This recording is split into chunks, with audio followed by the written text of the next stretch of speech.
Hale. She is a senior copywriter at Digitas, and she was before that at Sapient Razorfish and Energy BBDO. I know Christy through this group called Girls Day. It's in Chicago. It's a Facebook group. It's all for women in advertising. Currently, there are about 5,000 people on this list now. So it started in Chicago and has grown worldwide. So please let's give a great warm Miami Ad School welcome to Christy Hale.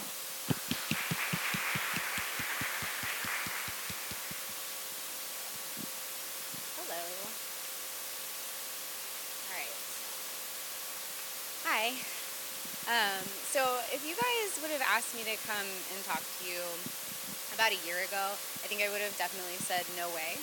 I am not very good in front of people. It's scary to stand in front of you and tell you about myself, especially something that's pretty personal, which is what I'm going to talk about. And that was a year ago, and I would have said no because at that time I still had yet to do what to this day is the scariest thing I've done in my career. So to set the stage for you a little bit, this was me a year ago. So I'm 8 months pregnant, obviously. It's July in Chicago, it's 90 degrees, and I am about to squeeze myself onto the L in 30 minutes. The entire way, just praying that someone will give me their seat on the train so I don't sweat all over everybody else. I literally think I have like donuts or a candy bar in my pocket right now. It's a total mess. But if you see a picture like this or somebody that looks like me on your way to work or class, you probably think, okay, here's another pregnant lady. She's out of the house. She's on her way to work. Nothing to see here. No big deal. But if I tell you that this is actually a picture of me on my way to a job interview, then the story changes a little bit. At least for me, it did. I walked into a job interview 8 months pregnant, and I knew exactly the story people would tell themselves. I knew exactly what they were thinking, that my attention was somewhere else, that I would be absent for 3 months in the very near future, and that I would have to balance caring for a newborn with learning a new job. And knowing this, and regardless of whether or not any of that was true, I prepared myself. I prepared myself to answer their concerns. I prepared the people I was meeting with and let them know ahead of time, I didn't look like the typical candidate. So I sat down with 5 men and 1 woman, and I had 6 pretty standard job interviews. Nothing was out of the ordinary. Everything went as you would imagine. And that ended up being the major problem for me coming out of this experience. Because not one time during those 6 interviews did anybody mention my pregnancy or the fact that I looked like I was about to burst in the interview room. Now, also not mentioned were my expectations for any kind of maternity leave or any expectations that I would return to work at all after having a baby. I did not get the job, and that's not what I left this experience feeling upset about. I've lost plenty of jobs over the years, and the thing that I walked away from this experience being upset about is this nagging, lingering feeling that I had been expected to hide or at least ignore this part of me that was something that was so huge as to who I was as a person, that I was a mother, a parent. And so I started to think about, all the other times. Sorry, this is when I'm supposed to switch. There's my family. So I started to think about all of the other times that I had to hide this part of myself at work. And there were a lot of them. All the times that I would take a client call when I was really having a regular check-in with our nanny and caretaker. Or all the times that after I had my first daughter, I would sit through these meetings that had gone over by hours, just in pain because I was too terrified to ask for a break to go to the mother's room. We really hide ourselves at work as caregivers. It's because we want people to think that we are serious about our careers, that our attention isn't somewhere else, and that we don't want to be passed over. We don't want them going to somebody else because they think all of these other things. We're part of this culture that really still assumes you can't work full-time and be a full-time caregiver. And when I say full-time, I don't mean physically. I mean mentally and emotionally. They assume that if you are a full-time mother, a full-time father, a full-time caregiver, you can't be a full-time career person or work full-time. And the assumption overall is that if you're focused on your family, you can't be focused on work. So we hide. We schedule doctor's appointments on the weekends. We schedule family vacations and family trips around our busy times. And we borrow our coworkers' vacation time to have a still not good enough parental leave. And we justify all this by saying, it's fine, I'm balancing. This is the way it is. And we just hide this huge part of who we are outside of the four walls of our office. And it just doesn't have to be that way. And that's why I'm here today, to tell you guys it doesn't have to be that way.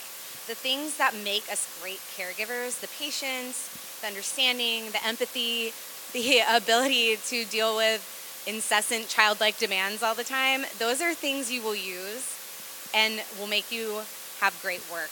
And they make our teams diverse. And of course, that's where all of our great work comes from. And it's not all bad. Of course, we all know the atmosphere is changing. Companies are doing great things. You've probably heard the same names over and over and over in this narrative. And so the big change is going to come from the people entering the workforce, the people that are taking these jobs in the next few years. And so I wanted to come here today to just remind you not to hide. Whether you're a parent or an ally of parents, don't hide. Speak up. We can change the narrative around working parents and move things along. When you're interviewing, ask about parental leave. Ask about flexible work schedules. If it's not good enough, say something. Don't hide behind vacation days or daycare centers that cost more than college tuition, because some of them do. Just demand more. Notice the way that your future employers are treating caregivers. Notice the gender roles they're enforcing with their actions. And if it's not fair, speak up. Don't hide behind a work personality that's created for you. Listen for the voices that aren't typically heard and make room for them. If all families aren't being treated equal, say something. And don't let one family, one type of experience determine a blanket policy for all of the caregivers you work with. Don't let people get hidden in the margins. And lastly, if you're a parent or you become one, talk about it. Talk about it with your coworkers, with your boss. Just normalize the conversation. And be open about what's working, what you're struggling with, because you don't really know who's listening. And if enough of us start saying, it's not good enough, things will change. And the narrative and the story around working parents will finally change. So that power is in your feet. Thanks.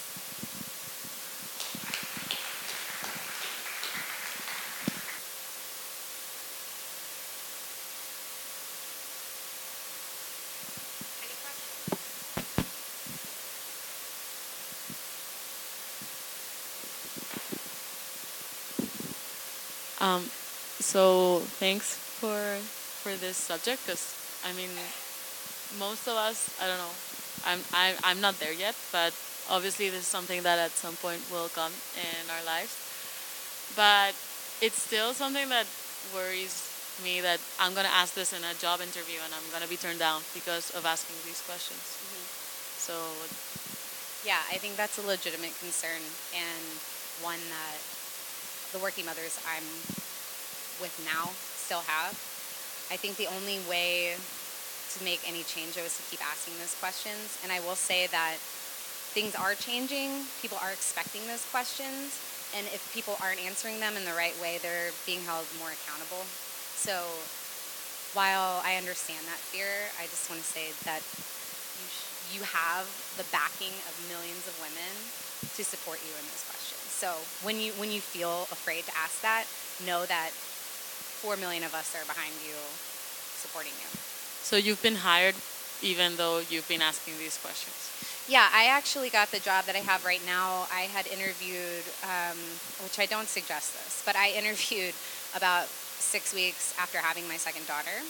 And the first question that I asked was, can I have a flexible working schedule? I have a newborn daughter, I have a 4-year-old.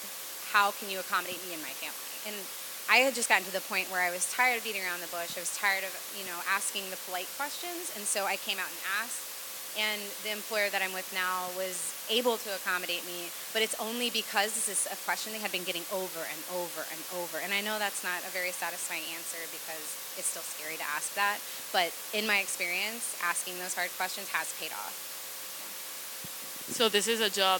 Did you interview for many, and did they just did other people say no because of this? No, actually, I haven't run into anybody that said no. If it's a negative experience, it's usually just because they don't address it at all. It's hard to find somebody that will tell you no. A lot of it's for legal reasons. A lot of it is because most of the companies I think that you'd be interviewing with in a creative field do offer pretty flexible benefits. But I haven't personally had an experience where someone has flat out told me no when I ask for some flexibility with my calendar.